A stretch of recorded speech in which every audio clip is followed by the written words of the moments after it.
Ajamu! I think Nolan Richardson gave me that energy as a young kid with this 40 Minutes of Hell.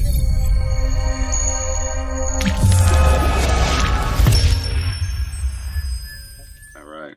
All right, Ajamu, are you ready? I'm ready. Timeout. Tyler, who are we sitting down and taking a timeout with on this Monday? Ladies and gentlemen, we have Ajamu Kitwana from the ESL Federal Credit Union up in Rochester. He is the SVP, Director of Community Impact at ESL. Thanks for being on the show. And we're going to start off right hot and heavy on a concert stage, okay? Me, you, and Kevin, you know, I probably have a mic in my hand or maybe an electric violin. I see Kevin as a tambourine guy or something like those lines. Cowbell. Hit me with the cowbell. What instrument are you playing up there with us? And we're jamming out either. And you've been all over the place, man. You've been down to Nolans, you're up in New York. You know, you've been everywhere. So what you got for us? Oh, so do I have to actually have the talent for this instrument? No, man. You're a pro right now. Great. Well, I'll go with the trombone. I got a trombone. Ooh. Yeah, trombone and a microphone. You know, I do a little freestyling. You know, that's how I grew up in the hip hop tradition. So yeah, I got a trombone for sure. Yeah. All right, and Ty, I'm skipping the cowbell. Get me on the sax, the baritone sax, and yeah, we'll have some nice brass up there. The more brass, the better, man. In my eyes. That's what I say. I mentioned a book earlier, so I'm going to steal that. You can't use that book, but if one person can read one book that you've read, and you can get everybody to read it, what's that one book? So I can't use the book we talked about earlier. Let's see. Buddhism is True. Why are you picking that book? Because it was, for me, just a good reflection, combined a bit of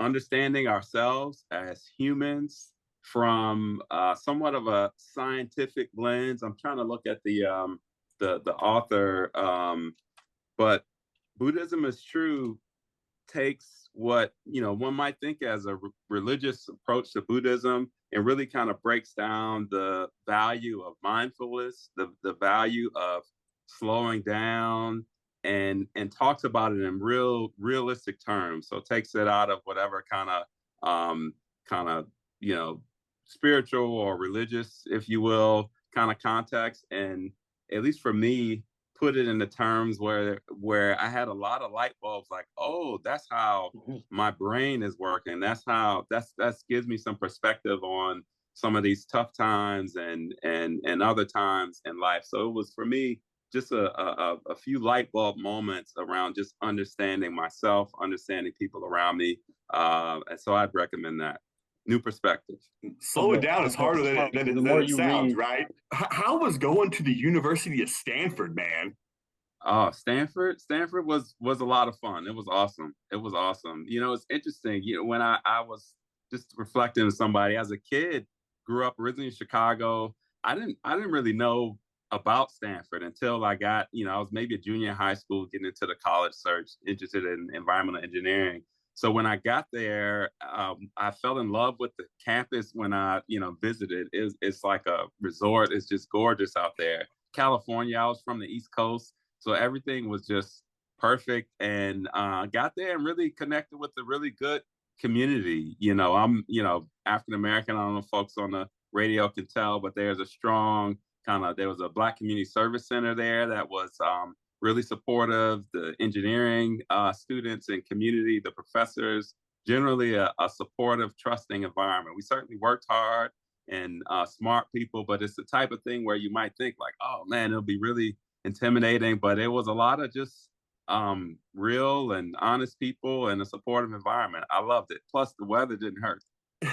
Yeah, and I always like to ask engineers, what is that secret gene y'all have to become an engineer? Because I do not have it. You know what I mean? Like I'll walk into a restaurant with some of them, like thinking about food, and they're like looking up at the corners, and they're like, "That's a waste of space." And I'm like, "Dude, I'm about to eat a lasagna here. Why are you?" Does your brain constantly think of improvement, or what? I'll let you answer that.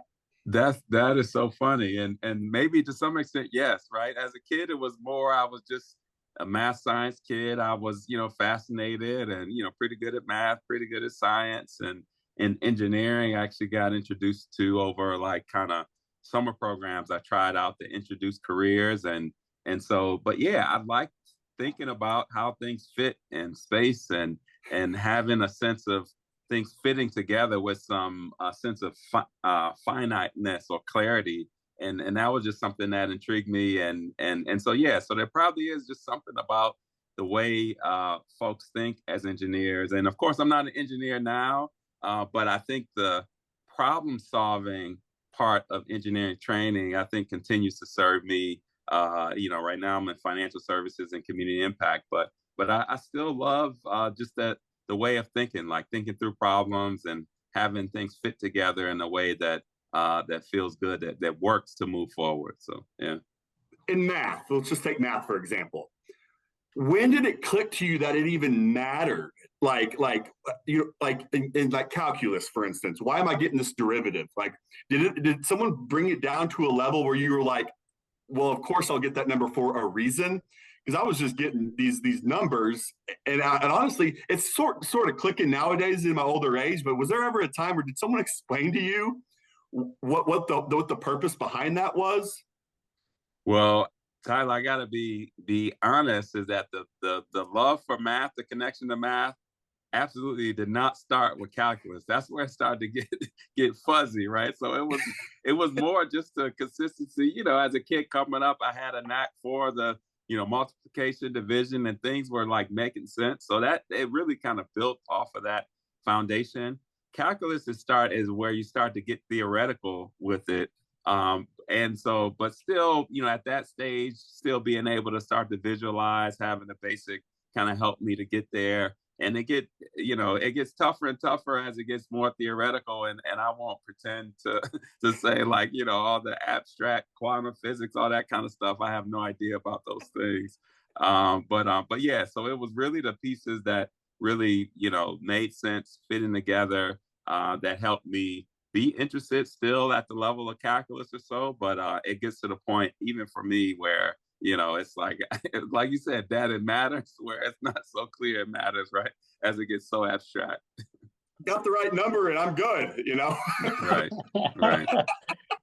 So much stuff I want to get into that you just talked about, but I guess before going on into what's next, I got two questions for you. If you had to sing one song in the shower that you knew, and you could scream and belt out of the top of your lungs, what song are you singing?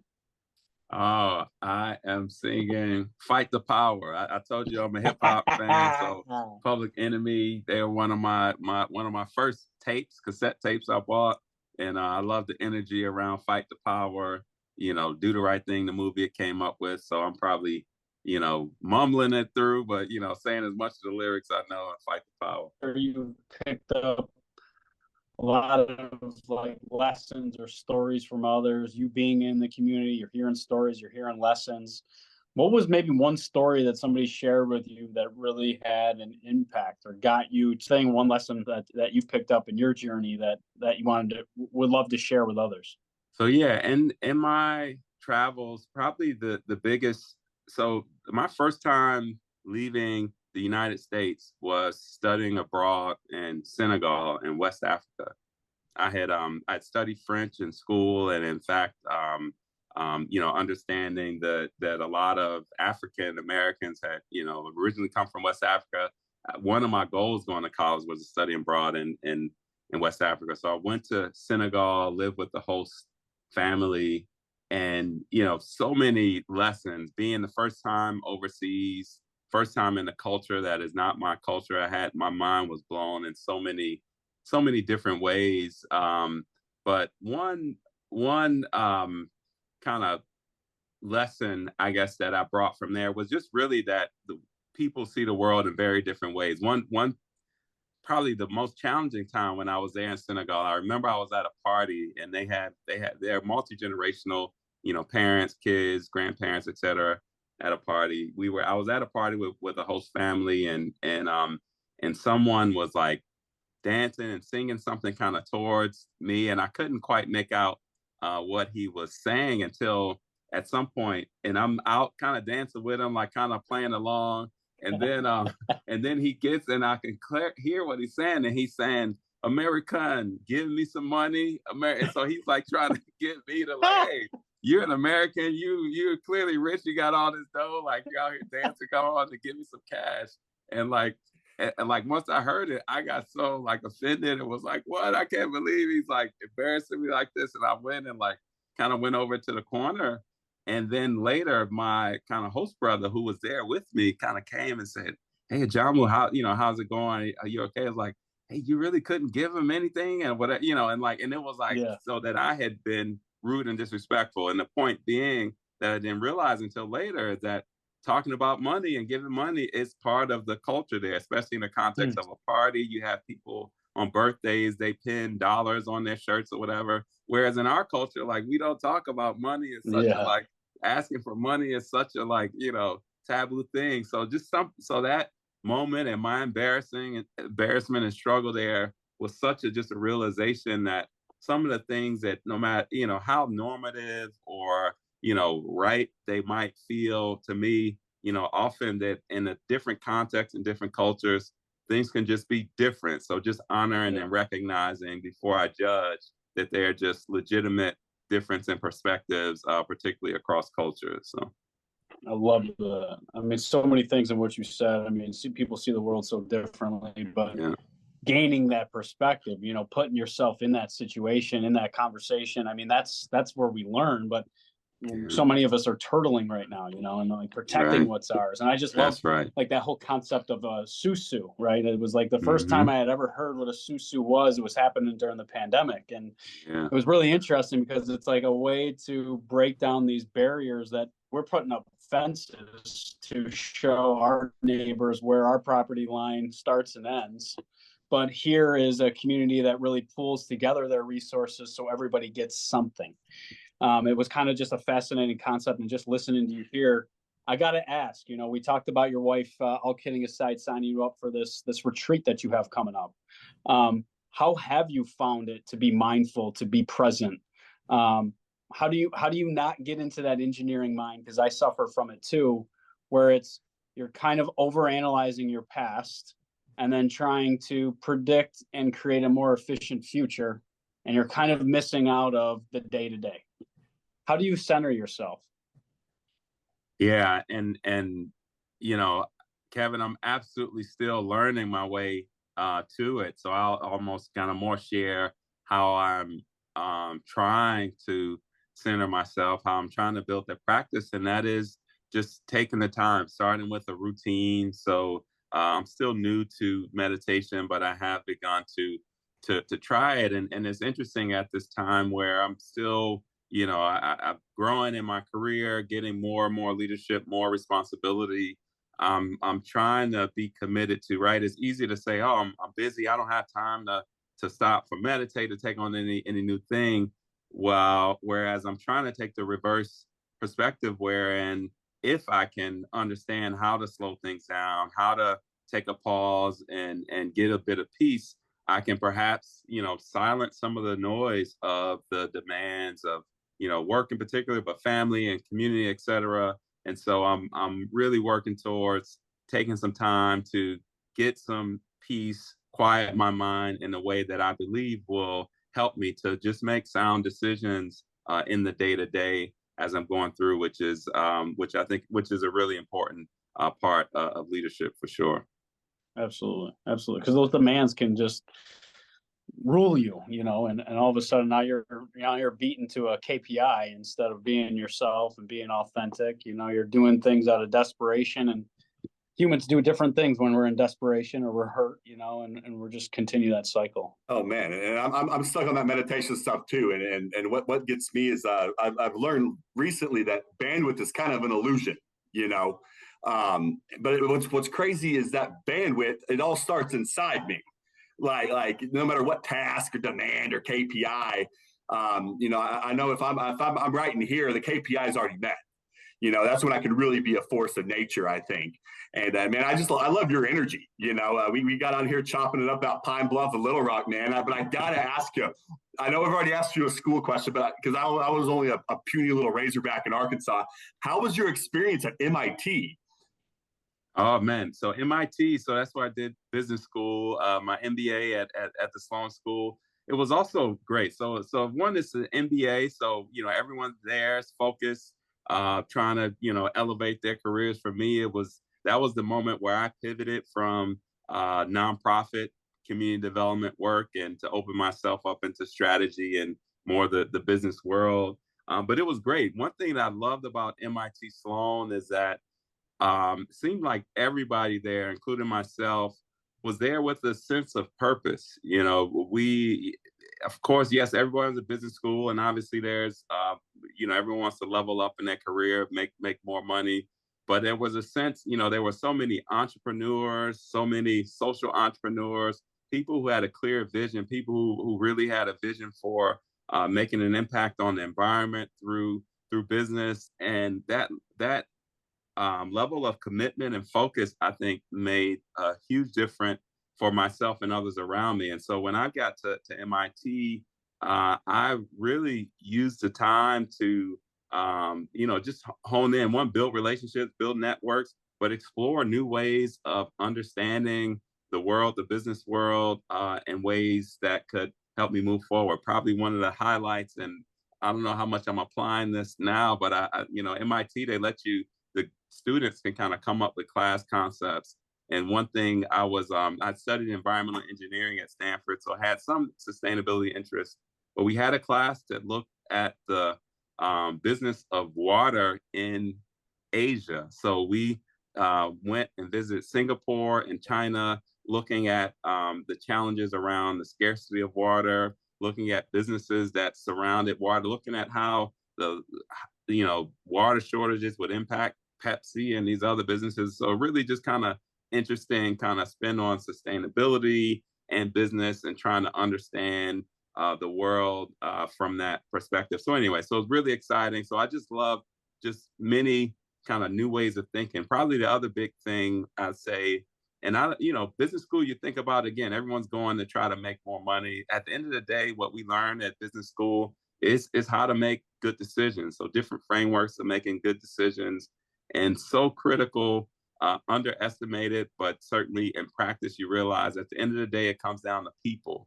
understanding your impact on people, being thoughtful about who your audience is so critical. And so I'm thankful, even though you might think you learn more engineering off technical and dollars and cents stuff, the people side of things was really important and something I appreciated from my time at MIT. Dude, absolutely. And it sounds like you were around a bunch of dreamers, there. And Yes. I heard, I was watching the Chappelle special the other day, and at the very end of it, he said, "A dreamer knows a dreamer," Mm. And my question to you, how do you keep that up? Because I think we reach a certain age where we really lose that dreamer mentality. Yeah, that's interesting, Tyler, and that's a good question, right? Reached a certain age. I just turned, full disclosure, I just turned 45. I've been telling everybody about how I don't know what it was, but it's clicked. I'm really feeling middle age. I'm like, man, all right, 45. Maybe I got another 45 productive to go. Between now and the next 5 years, the halfway point is here. So I've certainly been reflective, and there is a reality to, okay, the potential and all the promise, all the possibilities, right, that you come up as a young person for one's life, it does narrow a bit. That said, I'm thankful that I have been able to your point, being a dreamer. I feel like in many ways I'm realizing that I built a career and a life that realizes the dream that I've had for myself. And at the same time, as one goes to different phases where it's like, okay, we don't have unlimited life ahead of us. I think having that dream to connect to future generations, to connect through, like, how in my way of being, in my way of leadership, perhaps, like, what example am I setting? What am I teaching? What groundwork am I laying that others can build on to continue to move towards a dream? So I think that's kind of how my perspective shifts on that. Still a dreamer. I like that word. I like to say purpose driven, and I get a lot of energy from that. But I think, to your point, Tyler, I know I'll only go so far I'll have to hand the baton off at some point. So I think more and more about what is it that I'm passing off to those that I'm working with in real time, and certainly the next generations. Dude, I love it. And I'll jump in real quick because I know Kevin's boiling over there. I finally got an answer to a question that I've had a lot that kind of goes with this. You know, people always say it's not about the destination, it's about the journey. But I heard someone the other day tweak it a little bit. He said it's not about the destination or the journey, it's about the company that you're with. You know, so just like growing, and that totally clicked to me. I was like, that's it, because I've been on some bad journeys. Well, Tyler, it's funny you brought that up, because that's what I was going to say. Being around dreamers, right? And Ajamu, what you mentioned is like that clarity that some of them seem to have, you know, that passion that you can feed in or feed off of. Did it help with your clarity of what your vision or what your passion or what your purpose was, being around those dreamers, those doers, you know, the people that are trying more than most and failing more than most, but they don't look at it like failure. They just are trying to figure out what they're meant to do or what they want to do. Was it helpful in that situation? Did you find yourself learning and gaining more clarity as to what your future vision for yourself was? 100%, Kevin, 100%. Because when you're around dreamers, they're working through, and there's fits and start, right? Nothing happens exactly as you lay it out, and being around others that are both dreamers, both trying and making mistakes, but also, you know, they're super talented, and the faith that you have, like, I know this person's gonna figure it out one day, you know, another, that also can reflect back on yourself, like, okay, let me keep at this and not be so deterred by, you know, this dead end or this, you know, what have you, and keep pushing forward. And I'll say in contrast, and not to down any other business school or what have you, right? The alternative, one can be around a lot of folks that are just trying to do the popular thing, right? You know, like, hey, let's get the investment banking job or the venture capital job. You know, there were those folks that almost, you know, they're kind of dreaming, they're aspiring to something, but, you know, there's not a real why, you know, behind what they're doing, other than, like, it seems like the way to make the most money, or the thing that everyone else is doing. And so having those folks that really have that sense of a clear vision, dream that they're working towards, even, or I'll say including the fact that it's messy, is really inspiring, because it helps to give that sense of confidence and validation of the power of that kind of driven path. I've just seen more camaraderie in the entrepreneurial world, right? Because they know what defeat looks like, they know what it feels like, and I've seen more teamwork. So instead of hoarding knowledge, right, I see them more willing to share. Hey, I tried this, but it didn't work, and let me tell you why. Instead of like hoarding that information. And that's really what I've seen in more corporate settings, is what I know is job security. So I'm not going to tell anybody else, or I'm going to take credit for. And like what you said is like, that's happened to me multiple times in my career. And it's this form of betrayal, right? And then here we are second guessing our abilities and our capabilities, because other people are just taking, whether they give you credit or recognition. That's not even why you and I are doing it. We're doing it because we're fueled by our purpose and our passion. And the second that I started feeling like I had something to lose was the second I started holding on to more of this stuff. And it's just stuff, right? It's a blessing that I've been given some of these opportunities to be in these experiences. But like you said, being with dreamers, but I've also been around these dream weavers, right? That take somebody else's dream, or take somebody else's experience, or take somebody else's knowledge, and then present it as their own. But kind of flipping gears a little bit, you being on the front line, you almost have the most important job within ESL. You are the heartbeat of why people choose to work for a community bank. You have to show, right, that you're working towards something greater than just this 9-to-5 teller's job. How do you do that? How do you show the impact within the community? How do you share that good news internally to continuously motivate and build on that great culture that you have at ESL, so everybody can kind of tap into their passion or their purpose, and they can see that clear line of delegation of their full contribution to not only ESL, but the community in which we all live and work? How do you do that?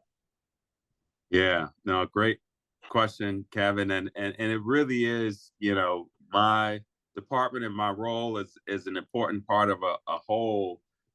And so, yes, being thoughtful around communicating what we're doing as an organization and how valuable it is, the success from the front line individuals, even just helping at the individual level, each customer find solutions, helping them thrive and prosper, to the fact that our overall success and growth and the extent to which we have profitability is what enables our ability to reinvest in the community, to do things beyond the financial services. All of that is important, but I'll just really, emphasize the fact that as a community bank, as a credit union, ESL, our purpose is to help our community thrive and prosper. The embracing of our purpose and the commitment to community that we make is 100% a choice. It's something that we feel, again, we own the purpose, but it's also, I'll, not to pat ourselves on the back, but a brave choice. Lots of organizations, almost every organization has something, community impact, something they call in name that they're talking about giving back. But most organizations really limit the energy and investment in that piece because they feel like, well, really, we're supposed to be just focused on maximizing profits. And clearly, maximizing profits is a good thing, but it really takes commitment. There's a certain choice organization can make to truly be driven by a purpose and to ensure, but also have a bit of faith that a true commitment to purpose will also support sustainability from a financial standpoint, right? The presence and the who we are for our community, as that grows in terms of the impact we create, helping our community thrive and prosper. We think that draws commitments, that draws more folks to want to bank with us, to want to contribute their own capital towards an organization that's ultimately reinvesting it in the community. So it all works together. So reminding each employee of how we work really as a system to deliver strong financial services and reinvest in the community, and that each part is dependent on the other to do it well. And again, over the past, call it 8 years or so, I've been fortunate to be a part of an organization that have made some of those commitments, which has enabled me and the team around me to elevate the way we actually deliver on reinvesting in our community, which we're really proud of.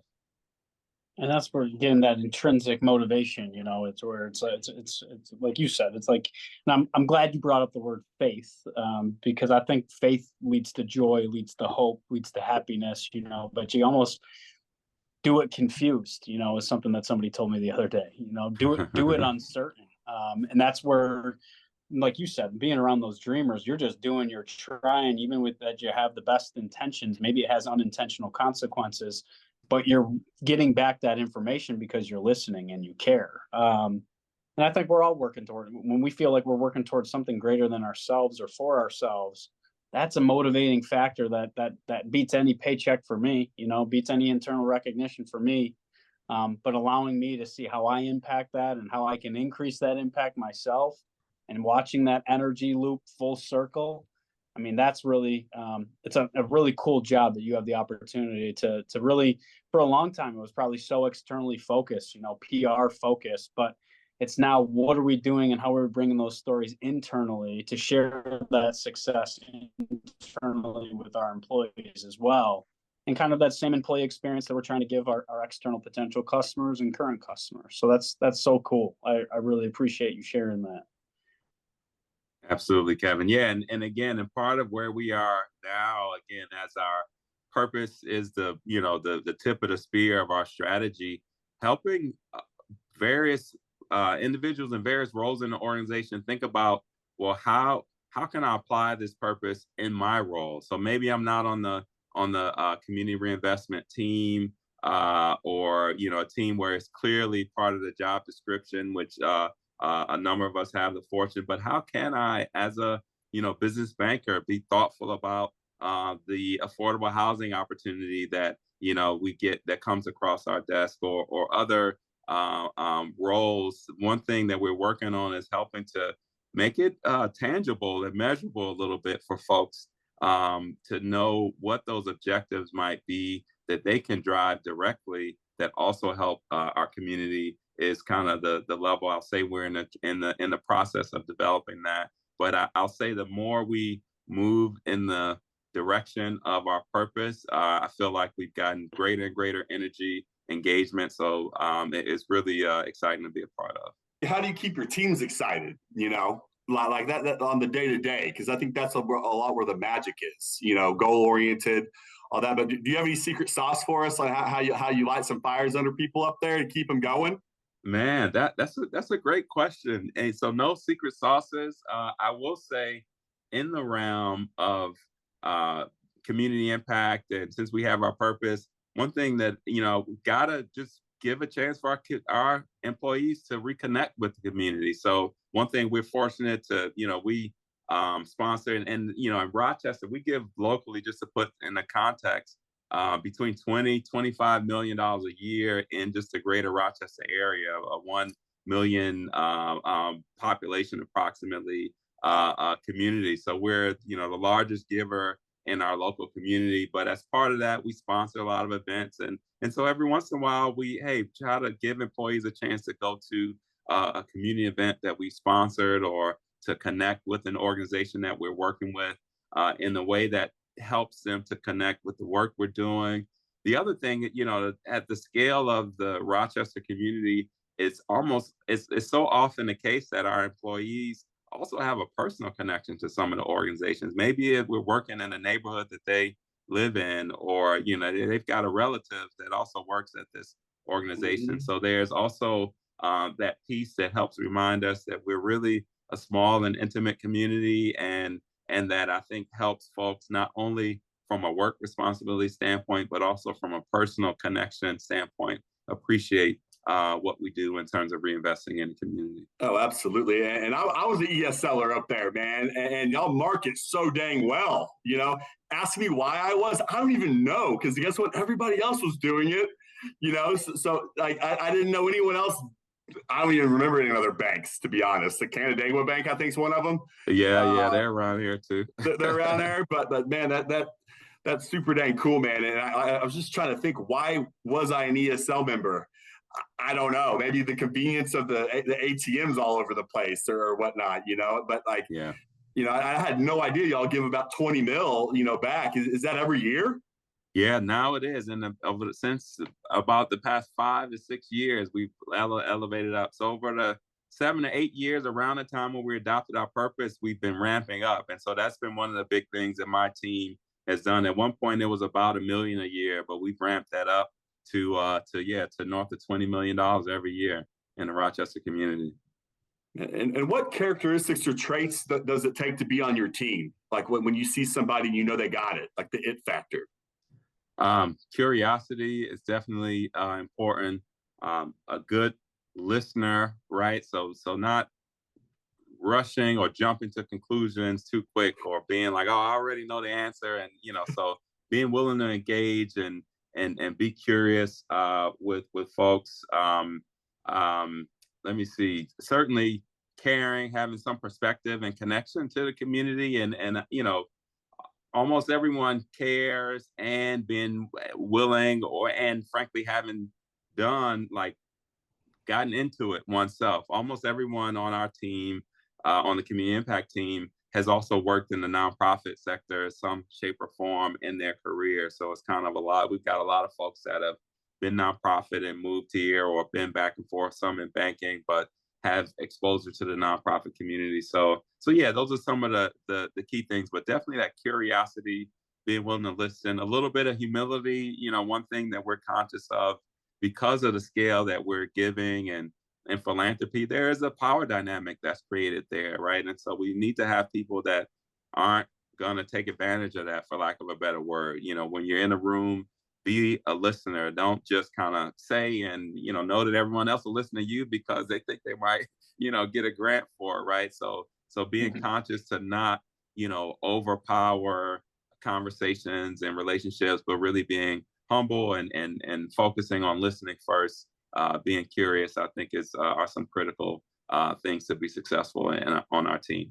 Same regard for entrepreneurs, I think, is what you're also kind of describing, right? And Tyler and I joke, and I always say we tend to overcomplicate business, but we like control, we like process, right? Because process means consistency. We can prepare and almost expect the outcome.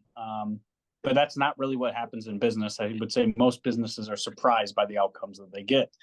But to your point, some of the things that you described is really this entrepreneur mindset, right, to leadership. It's running your department like it's its own business. It allows you to build those internal connections, those internal partnerships, really build on the conversation to allow you to listen. I think we're not present within the moment. So when stress is our main motivator, these KPIs that are breathing down our neck, we're not really listening because we're trying to control the future or trapped in our past. And Tyler and I always say, listening seems to be a dying art because we are so busy. We're trying to do multiple things at the same time. I loved how you put it earlier, Tyler, that busy, and I heard it this way, busy is a choice. We're not wearing busy as like this a medal of honor right now. Oh, I'm busy. I'm so busy, right? And it really ultimately is consuming our time. And I think we're starting to get a different value of your time. I loved how you put that earlier, Ajamu. I'm 45. Now I might have 45 more years. I'm just unwilling to wait until the clock I've less, my half life is a half less, right? I understand why wait, right? And that's really where I'm at in my journey. And I loved how you kind of said that is like, what lessons did you learn though from your MBA? What was the greatest lesson that you learned, and how do you bring in that entrepreneurial spirit to allow your team to feel like they can fail or try and maybe not succeed and get excited to get back up again and try it all over again? How do you make them feel safe that they can fail? Couple things. One, I try as much as I can within the team to own our goals as team goals, to recognize no individual is expected to, do anything on their own, right? So we've got, and of course we break it down, we've got concentrations and responsibilities of how we work together, but ultimately we're collectively trying to achieve our goals is a key piece of it. And because that hopefully creates an environment where I'm more likely to want to help, my colleague get to their goal and vice versa, as opposed to feeling like I've got tunnel vision towards the thing that's in front of me. So those things that support and incentivize, frankly, collaboration, I think are important because we're all stronger when we've got that key support. And again, just the people side of things, just remembering how important that is. You asked about what I took away from the MBA, among other things, importance of people, the critical decision making, just that there's so much possibilities too was a big thing I took away from that. Like working with those entrepreneurs and just kind of seeing different folks from different walks of life doing amazing things. Just really kind of opens yourselves up to possibility, as well as a reminder of common pitfalls. One of the things I remember this one kind of decision-making course where we go over just common tropes that humans fall into to help us make bad decisions, like sunk costs, like understanding just because you make one bad decision, you don't have to like double down on that. But we've got a tendency to escalate commitment, like, oh, I said I'm going to do this, so I'm just going to keep. So part of, when I think of working with my team, I think about what can I do to enable the freedom that they need to acknowledge, hey, this isn't working, let's pivot, as opposed to feeling like they got to be committed to something that they told me 2 weeks ago. So some of those things, really trying to understand, support teamwork, support our freedom to be honest and transparent about what's not working, so we can get to the better path, faster, essentially, is a key part of the culture I'll say I try to set with the team. I just love the shared accountability. If it's a shared goal, it's a shared accountability. We can hold ourselves accountable. Now, you're not the sole individual that needs to manage expectations. They're self-managing each other, and that's, to me, is a real team. Because a team, I played soccer growing up or basketball.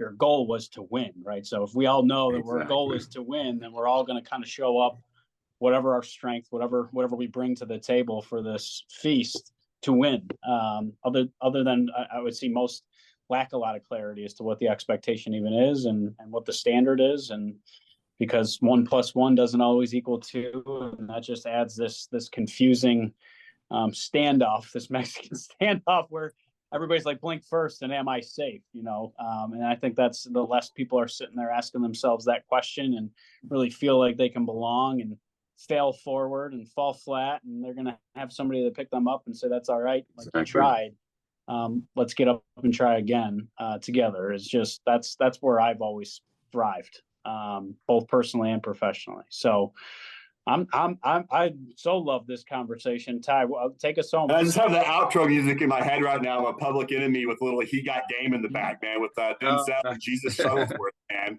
That's been going on in my head this whole time.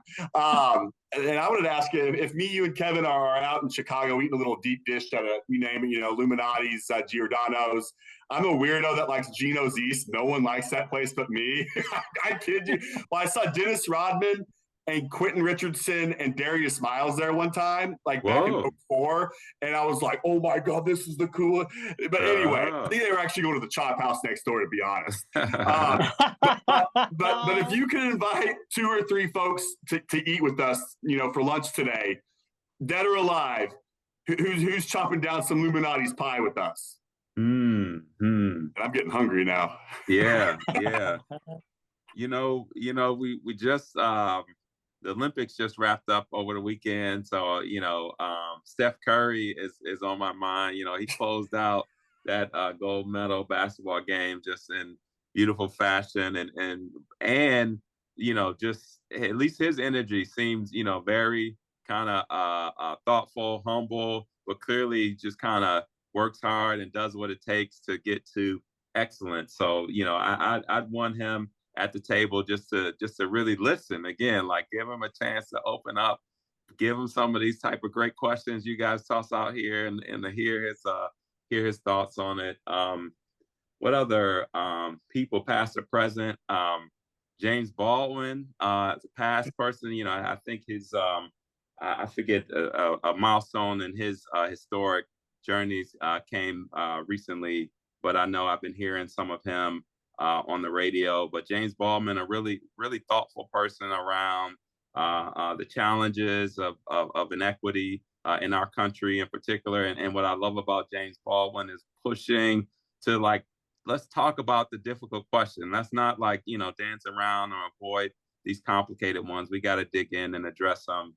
And I'll just throw in Guru from Gangstar, an MC who he's unfortunately has passed, but was probably my favorite MC coming up, and would love to just pick his brain a little bit too. Thank you for the impact that you're having, not only with the work you're doing, but bringing ESL to our community so we can all make this place a better place. So thank you.